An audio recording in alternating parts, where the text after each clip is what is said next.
Blue Lock has a wide variety of characters with different personalities and skills, and a lot of them are extremely good individual football players. But has anyone ever questioned who is the best Blue Lock duo? Well, actually yes, but I'm doing it differently. I am going duo by duo introduced in the series until I land on the best duo in Blue Lock, not just in skill, but also chemical reaction and level of potential. As I go, I'll be putting each duo in their most fitting tier on this tier list, ranking from S to C. C would mean that the duo was made for the purpose of advancing the plot, but they're better than nothing since 2 most of the time is better than just 1 player, and S would be where the biggest egoist pairs reside. If you are excited to watch today's video and want to see more, be sure to like and subscribe. I do videos every Saturday, so I hope to see you around. Alright, let's start off with one of the biggest heaters in the series, the extremely well-known Isagi and Bachia duo. These two are very much a complement to each other's playstyles. Bachia sends perfect passes to Isagi that he can always rely on to get the job done, not to mention they have a really strong connection. There was no one-sided separation of the two that ever happened, even if Bachia teased towards it in the second selection. They are both egotistical enough in themselves to no longer feel like they need each other to reach their desires. The last time we saw these two team up was during the U20 match, and Bachia was still open to passing to Isagi in a goal scoring situation because Isagi knew exactly where Bachia would want him the most. Now they have moved on to their own paths, but likely will meet again soon. But since we haven't seen the current Bachia and the current Isagi team, I believe it's right to say that these two are a A tier. It would be S tier, but nothing recently shows how much they can complement each other's playstyles now that they have evolved as players. But I don't doubt that they can be S tier, just that current NEL duos will be stronger because it's regarding better versions of players. Reo and Nagi, like spaghetti and meatballs, like rice and curry, like milk and cookies. These two have their own spin-off manga and movie because their friendship was just so darn intriguing and complex at times too. The evolution in which Nagi first received was inspired by Reo's worry and then by wanting to grow without Reo, and Reo's growth was inspired by wanting to win back Nagi and then wanting to become his own striker. Then both their interests collide once again in the NEL, but as we all know, they aren't doing so well, and that's simply because of the lack of individual inspiration and creativity Nagi is able to possess when Reo is practically baby feeding Nagi his way he should approach getting results. But I can't deny that this pairing is an extremely polished duo. Their skills are very complementary to one another, and their friendship is much stronger ever since being reunited. The fall off is there, but if they were to win against Bachia, we would likely see a tremendous amount of growth from the two. Until we do see that win over Bachia, these two are going into A tier. Argue all you want, but there are duos out there who have produced much better results recently than Nagi and Reo have in the NEL. Still speaking of Nagi, why don't we talk about Nagi and Isagi? This is honestly one of my personal favourite pairings, as this duo has made much more of an individualistic Nagi, inspired by the passion and determination from Isagi to not complain about how much work playing football was. Nagi implemented himself into situations where Isagi needed more options, and Isagi delivered on Nagi's own inspiration every time. Not to mention, these two work incredibly together. I am not sure what a current Isagi and Nagi pairing would look like, but I would like to see it sometime soon. Since we haven't seen these two work so close together since the second selection, I'm going to say that they go in B tier for the time being. Isagi and Barou. Now I'm counting this as a duo because their whole theme is to devour off one another's playstyles. In terms of potential, this duo is sky high. They basically become unpredictable through their selfish antics, but the drawback is of course Barou isn't wanting to pass to Isagi anymore. And I'll take that as a serious statement, meaning these two are just going to be a replica of Isagi and Kaiser, but just less hatred fueled. For that, I will put this duo in low B. They do have their upsides, but their downsides become much more apparent the more skilled opposition you can face. Now, in the third selection, we are introduced to 3 new duo pairings in which we will address in brief detail. Yukimi and Nagi, honestly forgetful, and I believe they didn't do that well in actual performance, so it seemed it was just there because it needed to happen. C tier. Karasu and Otoya had gotten a lot of time to play on the same team as each other, first selection, second selection, and third selection being reliant on each other's abilities. These two are just better as a duo because it's 2 really good players on the same page. There has been no mention of a genuine chemical reaction unless I'm just dumb, so I'll put them in B tier. Rin and Shidou. The fact that they can't form a chemical reaction is telling, and since they have been placed on separate units to score goals on PXG instead of working as a collaborative unit, it's also telling. And for anyone convinced that they should be higher than a C, these two would would get red carded by how much they piss each other off when they work together. Bottom of C tier. Now we are on to Rin and Isagi. I believe now that these two's rivalries have been established, they could never see eye to eye on the same team again, and likely wouldn't be willing to pass to one another so the other could score goals. Simply put, the U20 match is one of the best we can see in terms of collaboration from these two. So that begs the question,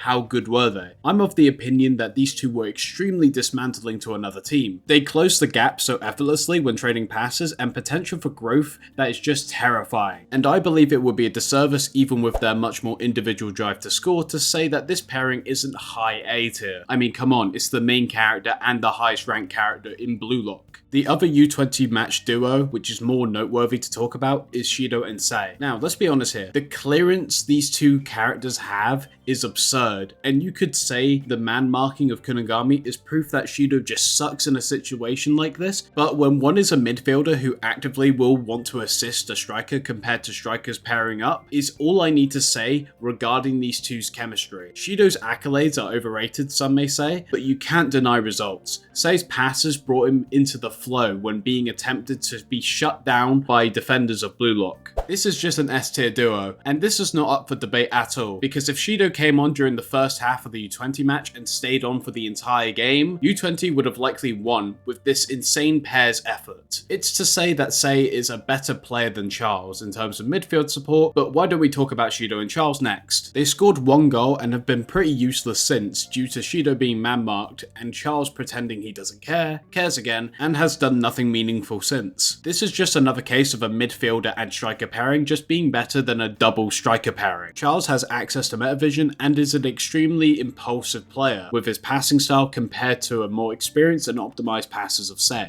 I believe Shidou and Charles at least deserve low A for the fact that they've gotten a goal and they require to have Shidou heavily marked in order to stop their efforts. Ness and Kaiser, like pineapple on pizza, like banana and Sprite, like two girls and one. To ignore their whole relationship that they have, they're an extremely strong pairing, by which I mean Ness has insane passes and Kaiser has insane striking weapons. But to know their efforts are shut down so frequently that Kaiser's last two goals in the NAL aren't even assisted by Ness makes it clear that the pass patterns that they have are predictable and uninspiring. This overall leads me to say that this duo has fallen off in the stocks market since first appearing, because if we were ignoring the Ubers and PXG match, I would say that this duo is an S tier, but now I think it's a low A. Isagi and Kurona are now on the stage, and this feels similar to Kaiser and Ness's pairing. Good starting execution, and now leading to the end, it's becoming less optimal. I mean, it's had less of a fall by comparison because they have just included Hiori into the mix, but it's less than ideal. Kurona doesn't have an advanced weapon like other characters do. He has incredible short turning speeds, and that's pretty much all that carries him into linking up with Isagi, because even he's actively admitted he struggles to keep up with Isagi with his use of metavision. Now, people would be mad for me to say that this is any lower than A, and yes, it isn't lower than A, but it's the lowest of A in my opinion. Next up is actually the thumbnail duo of this video. That's right, Hiori and Isagi. These two have limitless chemistry together, as both of their egos only strive for the best situations. Hiori openly admitting he would only pass to people who could keep up with his plays, and Isagi was able to do so without even looking at him. They both trusted each other so much that they made a play against the Ubers which was basically impossible to counter. You could call it blind faith, but that's exactly what makes this duo so intriguing. Hiori was the person to help Isagi reach flow in the third selection, and Isagi helped Hiori grow his love for football through Isagi's amazingly contagious passion for the sport. I will be putting these guys in S tier, and you now might think, is that it? Have I done it all? Well, I actually have one more duo on here that we should talk about. The duo of Don Lorenzo